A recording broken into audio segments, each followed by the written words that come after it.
There have been a record high number of cases of STDs in the United States, according to the CDC, in 2016. Yikes. In 2016, Americans were infected with more than 2 million new cases of gonorrhea, syphilis, and chlamydia, the highest number of these sexually transmitted diseases ever reported. The Centers for Disease Control and Prevention said Tuesday. The agency's annual sexually transmitted disease surveillance report shows that more than 1.6 million of the new cases were from chlamydia, and then 470,000 were from gonorrhea, and nearly 28,000 cases were for primary and secondary syphilis, the most infectious stages of the disease, according to the CDC. While all of these can be cured by antibiotics, many people go undiagnosed and untreated. Going on from that, I know it's bleak. It gets worse, Anna, I promise. The CDC estimates there are more than 20 million new cases of STDs in the United States each year. At least half occur in young people ages 15 to 24. So David Harvey, the executive director of the National Coalition of STD Directors, has said this is very preventable and he knows exactly what's going on. This is what he says. Several factors are fueling the STD epidemic. Funding cutbacks for prevention, education, and healthcare programs, an ongoing debate about sex education for young people, I know, with cutbacks in that arena, particularly from this administration, and the rise of social media dating apps have all contributed to the rise. Another reason that they cite is the lack of symptoms for these diseases and a failure of practitioners to educate their patients on what to look for. There is a lot that is troubling here. I want to get y'all's reaction, but for me, I was very troubled by the fact that there are some practitioners who might not have the time or the resources or to educate their patients on what they need to look for. You go to get healthcare, you expect healthcare. Right, I mean, yes, that worries me. But I think what's even more important is that young people get the education that they need to prevent this. And so if you focus primarily on abstinence-only education, where you don't allow teachers or particular schools to teach about, birth control or STD prevention, well then guess what's gonna happen? STD rates are gonna shoot up.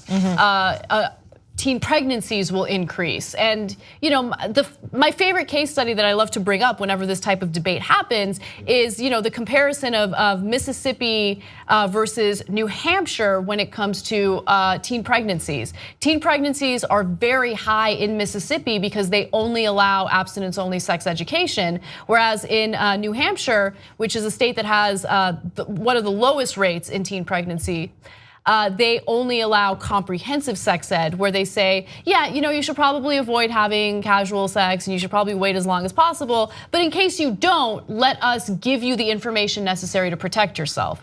Now, that not only prevents unwanted pregnancies, it also prevents the spread of STDs. Well, and some of these, like syphilis in the 1940s, was considered a disease of the past. So how we have regressed as a nation is very alarming. And I absolutely agree with you. And I think that the way that you combat ignorance and outbreaks like this is through education, and there should be comprehensive sex education in the United States. Oh, I totally agree. By the way, one other thing, I know that this study didn't mention HPV, but did you guys know that men carry HPV and you can't diagnose it in men? And by the way, it could have some devastating ramifications for men. There have been cases of penile cancer and throat cancer and stuff like that. So it's like really, really bad when you can't diagnose it ahead of time and treat it. But then also, if you don't diagnose it in men and they're going off having unprotected sex with women, they're spreading it to women, and guess what? You can diagnose it in women and it could lead to cervical cancer. So it's just, there's a lot of issues with this story, and it's devastating. Ask your doctor about the HPV vaccine for yourself, for your kids. Way to go, chlamydia. What an underdog story for chlamydia to be in the background. People forgot about it, and now 1.6 million new cases. Hats off to chlamydia. And you know why people get chlamydia? It's because they take their hats off, put a Jimmy hat on it, wear a rubber, don't get chlamydia. Silent killer. Syphilis, I will say, it was eradicated in 1940s, essentially. We moved past it. No, make America great again. Let's get back to the days of syphilis or chlamydia or whichever one that applied to. Awful. Also, What's wrong with another that? thing that they address here that I think is important is reducing the stigma surrounding STDs and having conversations about sexually transmitted diseases and making that more accessible and people more open to engaging and talking about healthcare, even healthcare that might make you feel uncomfortable to talk about. It is so important.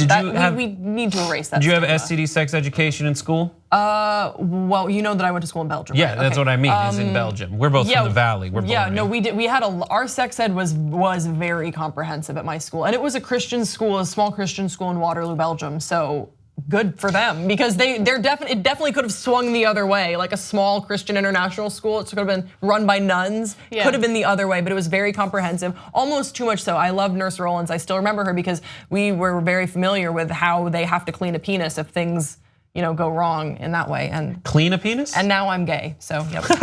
I remember I went to Catholic school and we had sex ed classes, and I remember everyone got we had an assignment where we had to do a report, a poster with facts on each STD, and I remember the one for herpes, which was herpes HSV2, which was a little herpes virus with eyes that said a little conversation bubble, and it went, "I latch onto your genitals and I never go away."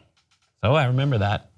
And it scared me away from sex for way longer than cool people get scared away from sex. That was a little bit of misinformation. Like that, I mean, herpes can't be cured, but like that. You can never it's an incurable disease. It's an incurable disease, right? Yeah, you can have a flare up that disappears. Don't get me wrong, Anna, I know about it. Anyway, look, this hasn't been Don't laugh at me, that's a stigma. That's the stigma. I was laughing at you, made a joke. Okay, yeah, I was laughing at your joke. Funny man. Just very quickly, I just wanted to mention, this hasn't been investigated, but what I'm curious to see is whether or not the heroin epidemic might play a role in the spread of STDs as well, because sexually transmitted diseases don't necessarily have to be transmitted sexually, right? So who knows? I'd really like to see a study into that as well. If you like the Young Turks, you'll love Young Turks membership. TYTnetwork.com/join.